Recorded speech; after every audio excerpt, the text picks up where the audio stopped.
জাতিকে বলেছিলাম, আপনারা প্রতিনিধিত্বের জন্য আমাদেরকে একটা ভোট দিবেন আমাদের প্রতি, আর রাষ্ট্র মেরামতের জন্য, নতুন একটি প্রত্যাশার বাংলাদেশ গড়ে তোলার জন্য আপনারা গণভোটে হাত দেবেন। জনগণ দিয়েছে, তারা এখন মানবেন না। এখন তারা সংবিধান সংশোধন করবেন।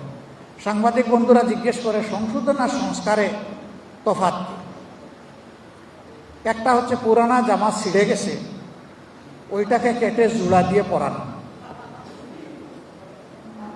আরেকটা হচ্ছে গায়ের জামার 3টা অংশ, ছিঁড়া অংশটা পুরা ফেলে দিয়ে সেখানে নতুন জামা পরানো। আমরা ওই কাটা ছেঁড়া জামা আর জাতির গায়ে পরাতে চাই না। এই সংবিধান 17 বার 16 বার সংশোধন হয়েছে, এত সংশোধনের পথে ফ্যাসিবাদ আসলো কিভাবে? সংবিধানের যে ধারাগুলার কারণে ফ্যাসিবাদ জন্ম নেয়, আমরা ওই ধারাগুলাই সংবিধান থেকে আমরা নির্বাসনে পাঠায় সংস্কার করতে চাই।